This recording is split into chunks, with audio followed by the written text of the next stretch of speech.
Fireworks are the perfect way to end a day at Magic Kingdom. However, if the thought of standing in a sweaty crowd puts you off, there is an alternative: the fireworks dessert parties. At first glance, these events may seem like the perfect solution. They offer reserved viewing areas, sweet treats, and a more relaxed experience. But with a hefty price tag attached, are they really worth the cost? Today, I'm sharing with you the pros and cons of our most recent experience at the Seats and Suites Fireworks Dessert Party to help you decide whether this Disney splurge is right for you. When it comes to Magic Kingdom dessert parties, you have 3 options to choose from. The first 2 are the pre-party and the post-party experiences, where guests enjoy the dessert buffet either before or after the fireworks. You can then watch the show from a reserved viewing area in the Plaza Garden. The third option is the Seats and Suites dessert party. With this experience, guests are assigned a table inside the Tomorrowland Terrace, and they can remain comfortably seated throughout the evening while enjoying both desserts and a view of the fireworks from the terrace.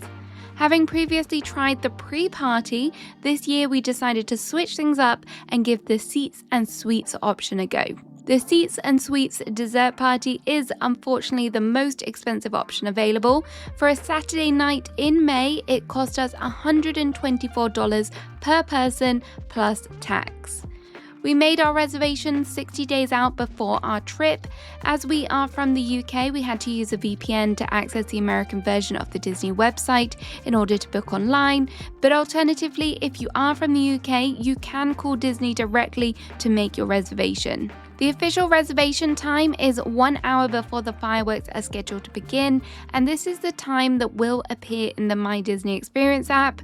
On the evening of our party, the fireworks were due to start at 10 p.m. However, when we walked past the Tomorrowland Terrace area around 7:45, there were already guests queuing for the event, so we did decide to join them a little bit earlier than planned. A cast member checked us in from the queue and provided us with wristbands, but we were not actually taken to our assigned table until 8:30. Fortunately, we were allocated a front row table, which meant we had an unobstructed view of the fireworks and the castle.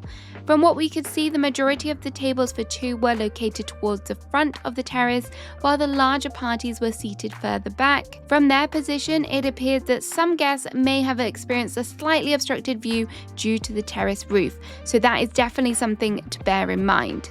Aside from the fireworks, the main event is undoubtedly the food, and dessert lovers will find plenty to enjoy. Since we last attended the pre-party in 2025, Disney have updated both the theming and the food offerings. The dessert counters are now themed to the different lands of Magic Kingdom, with the menu items being inspired by each of the areas. We thought that this was a much nicer touch, and it definitely added a nicer layer of immersion, really kind of bringing you back to Magic Kingdom and while we're there. The Tomorrowland section stood out to us in particular as it was very well themed, with several space-themed treats. This included a cake pop, which was very blue, and a Buzz Lightyear-inspired mousse cup. Adventureland also paid tribute to Pirates of the Caribbean and offered a special version of the iconic Dole Whip, which we absolutely loved. It was very refreshing. The remaining stations offered a varied selection of desserts, including cupcakes, tarts, and potted treats. There was even a nod to some of our favorite characters. For example, Tiana had this lovely little peach cobbler-inspired dessert. There are also live stations where cast members prepare crepes and custom ice cream sundaes. We did skip these ones in favor of sampling as many of the themed desserts as possible, but they are available if you fancy something like this. As you would expect from a dessert party, the menu is heavily focused on sweet treats. However, there is a selection of cheese and crackers for guests looking for a break from all of that sugar, and these were very popular. The crackers did disappear quite quickly. To accompany the food, there was a wide range of both non-alcoholic and alcoholic beverages available for guests over 21. If you're looking for a non-alcoholic option, you'll find chilled drinks such as Minute Maid lemonades and of course the famous Pog juice, which is a delicious blend of passion fruit, orange and guava if you're new to Disney. To make the most of the experience, we did sample a few of the alcoholic offerings as well. My husband opted for the beer selection, while I tried both the sparkling wine and the margarita. Unfortunately, I later discovered that margaritas might not be my drink of choice after all. If you are needing a caffeine fix or wanting something a little warmer, there is tea and coffee also available throughout the event in warmers. Now let's get to looking at some of the biggest pros and cons of the experience. The first major benefit for us was being able to sit down and enjoy the fireworks. On previous visits, we found the crowds to be quite overwhelming, very warm and quite claustrophobic. So even on one occasion, we decided to ditch the crowd and move and watch the fireworks from the People Mover instead. Having a reserved space on the terrace meant that we could relax and rest our feet after a long day in the parks. The seating would also be particularly beneficial for older family members or anyone who struggles to stand on their feet for extended periods of time, especially considering how early some guests decide to get to the main plaza area to secure a good fireworks spot. That's on addition of the actual showtime. So it's definitely beneficial to have a seat if you are one of those particular people. We were also fortunate to have an excellent view of the castle, all the fireworks and kind of everything you needed to see. As sat in the front row, we had that fantastic vantage point, and despite seeing some reviews that mentioned potential obstructions from the terrace and the overhang, we had absolutely no issues at all. I do think that this might not be the case if you are sat further back, as I mentioned earlier though. The food and the drink selection was another highlight. There was a great variety on offer with a good balance of alcoholic, non-alcoholic beverages. We particularly liked the mix of lighter refreshing treats such as the Dole Whip jelly that I mentioned earlier, and then you had a nice balance with some richer chocolate-based options as well. If you have already seen the Magic Kingdom's fireworks several times, this terrace does provide you with a different perspective that really does make the experience feel fresh. It's nice to see it from a different viewpoint. One of the highlights was also seeing Tinkerbell fly directly overhead, which was kind of a really memorable touch. If you are watching from further back, she normally looks like a little dot, so we did definitely see her up close.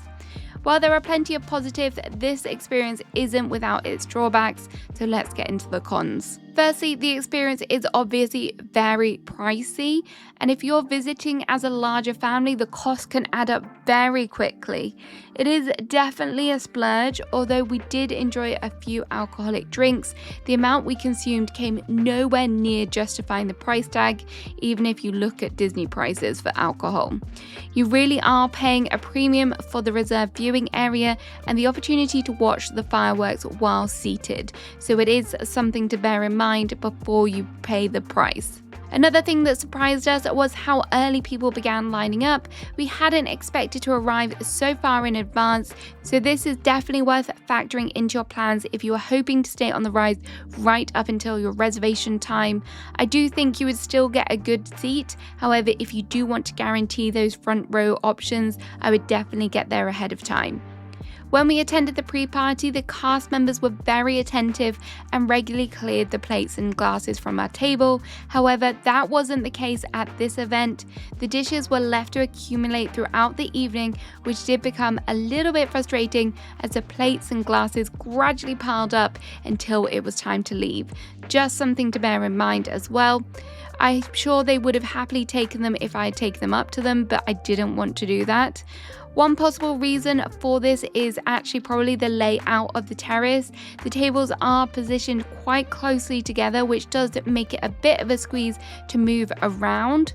While this has probably been done on purpose to try and maximize the number of guests who do get those good views, it does mean you are going to be sitting fairly close to your neighbors, so be prepared for that. Although the view from Tomorrowland Terrace offers a unique perspective, I wouldn't recommend it for a first-time viewing of the fireworks, as you are positioned to the side of the castle, and because of this, the show can feel slightly off-centered and you don't get that full impact of the projections and fireworks working together and kind of how they were intended to be seen. Having previously watched the fireworks from the reserved garden viewing area, we did much prefer that option and felt the overall view was better. My husband especially enjoys the castle projections, and the garden viewing area provided a much clearer look at them. If you are wanting an alternate way to watch the fireworks on their own, there are plenty of other options without having to pay for them, for example behind the castle or from a nearby resort. Finally, as with anything in Florida, the weather does have potential to affect your evening. If the fireworks are cancelled, you are obviously going to miss out on a major part of the experience. Thankfully, this wasn't an issue for us, but just a week later during our trip, the fireworks were delayed to weather and they actually didn't begin till 11 p.m. It is worth keeping this possibility in mind and reviewing the cancellation policy before booking if weather disruptions are a concern for you. So there we have it. That is our honest thoughts and kind of some pros and cons on the Seats and Suites dessert party. I think having done both the pre-party and the seats version, we do both, me and my husband, think that the pre-party is a better option and it is slightly cheaper. We enjoyed watching it from that kind of garden viewing area. Although there were definitely pros to having your seats, it possibly wasn't worth that extra cost. So there we go. There is everything you need to know. Let me know if you've tried this one. Let me know what your thoughts are in the comments. Have a good rest of your day. Bye bye.